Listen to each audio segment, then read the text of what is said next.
Hello friends. आशा करता हूँ कि आप स्वस्थ होंगे, मस्त होंगे। परमात्मा आप पे सदा कृपा बना के रखे। जैसे कि आपको पता है, मैं आपके लिए नित्य प्रति कथाओं को लेकर के आता हूँ। आज भी कुछ ऐसी कथा है, मार्मिक कथा, जो कि बहुत सुंदर कथा है। भगवान गणेश के जन्म के ऊपर कथा है। जब भगवान शिव कैलाश पर्वत पे चले गए तो माता जी जो थी वो अकेली रह गई। अब माता जी ने विचार किया कि हमारी रक्षा सुरक्षा कौन करेगा। अच्छा, कार्तिकेय तो जो है वो भगवान शिव का पुत्र है। क्यों ना मैं अपना पुत्र उत्पन्न करूं जो मेरे नाम से जाना जाए। तो माता पार्वती ने क्या किया, उपटन पूरे शरीर पे लगाया। उपटन लगाती है ना माताएं घरों में सुंदर दिखने के लिए।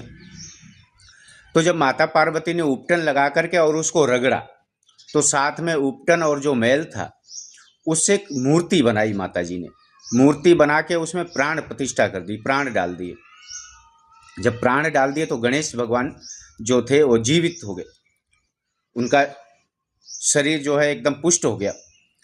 तो माता पार्वती ने आदेश दिया कि जाओ, गेट पे तुम खड़े हो जाओ जाकर के कि मैं स्नान करने जा रही हूँ, और जब तक मैं स्नान नहीं कर लूँ, चाहे कोई भी व्यक्ति हो बाहर से आता हुआ दिखाई पड़े, आप उसको अंदर नहीं आने देना। गणेश भगवान बोले ठीक है माते, जैसी आपकी इच्छा है। और माँ की आज्ञा का पालन करना हर पुत्र का कर्म होता है। तो गणेश भगवान अपना मुग्दल लेकर के जो है गेट पे खड़े हो गए। अच्छा, इतने में जो थे भगवान शिव कैलाश से वापस आ रहे थे। वापस आए तो गणेश भगवान पहरे पे खड़े थे, उन्होंने फट रोक दिया। माँ का आदेश था भाई। अच्छा, माँ का आदेश वो उल्लंघन कर नहीं सकते थे। जब उनको रोक दिया शिव भगवान को, तो शिव जी जो थे बहुत क्रोधित हुए। क्रोधित हुए तो उन्होंने क्या किया, अपने गणों को भेजा। गणों को भेज करके गणों के साथ में गणेश ने बहुत भयंकर युद्ध किया।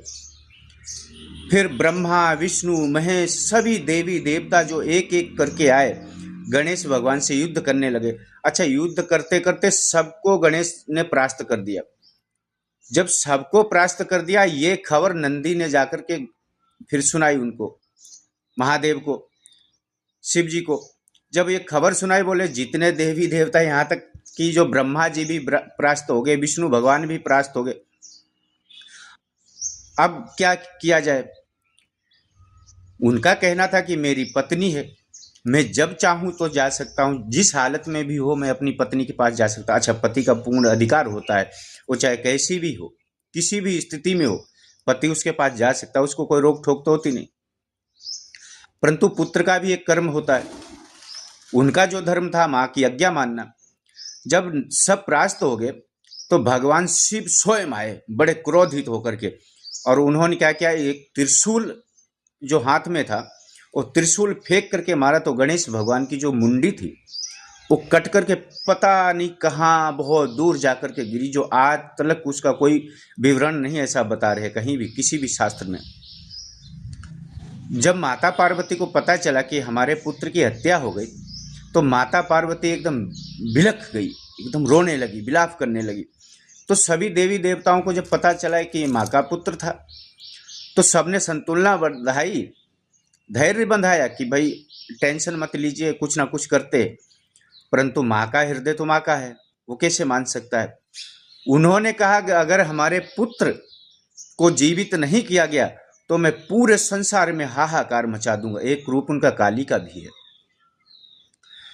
तो जब देखा कुछ नहीं मिला तो उन्होंने क्या किया, बोले भाई कुछ ना कुछ करके इसको जीवित तो करना पड़ेगा। तो ब्रह्मा जी जो थे सबने परामर्श किया, बोले कुछ भी करके देवी का जो क्रोध है वो शांत करो। अच्छा, इस समय एक हथनी जो थी वो ब्यानी हुई थी, बच्चा दिया था हथनी ने। तो हाथी जब हथनी ब्याती है तो वो अपने बच्चे का मुख नहीं देख पाती, कारण क्योंकि उसका इतना भारी शरीर होता, वो घूम सकती नहीं। उसी समय उसका सिर काट करके और जो है गणेश को स्थापित कर दिया गया। उसी दिन से आज भी जो गणेश जी हैं, आपने देखा होगा बहुत जगह प्रतिमाओं में, जो उनका पूर्ण शरीर तो जो है मनुष्य के जैसा है, परंतु उनका जो मुख है वो हाथी का है। इसीलिए उनका नाम एक और पड़ा है, गजानन। और माता पार्वती ने उन्होंने सब देवी देवताओं ने ये बोला कि सबसे प्रथम पूजा तुम्हारे पुत्र की होगी, और तब जाकर के माता का क्रोध शांत हुआ। तो कथाओं से हमको बहुत कुछ सीखने को मिलता है। मैं तो एक ही बात कहूँगा आप लोगों से कि जो भी हमारी कथाएं सुन रहा है, पूर्ण कथा सुने, क्योंकि ज़्यादा बड़ी कथा मैं करता नहीं हूँ। 5 मिनट, 3 मिनट, 8 मिनट, इससे ऊंची कथा बड़ी नहीं करता हूँ। तो कथा जब आप पूरी सुनेंगे, अच्छा, इसका आनंद ही अलग होता है कथा सुनने का। तो आशा करता हूँ कि आप सब स्वस्थ होंगे, मस्त होंगे। परंतु आप कमेंट में ये ज़रूर बताना कि आप किधर से देख रहे हैं और किस राज्य से हैं, किस देश से देख रहे हैं।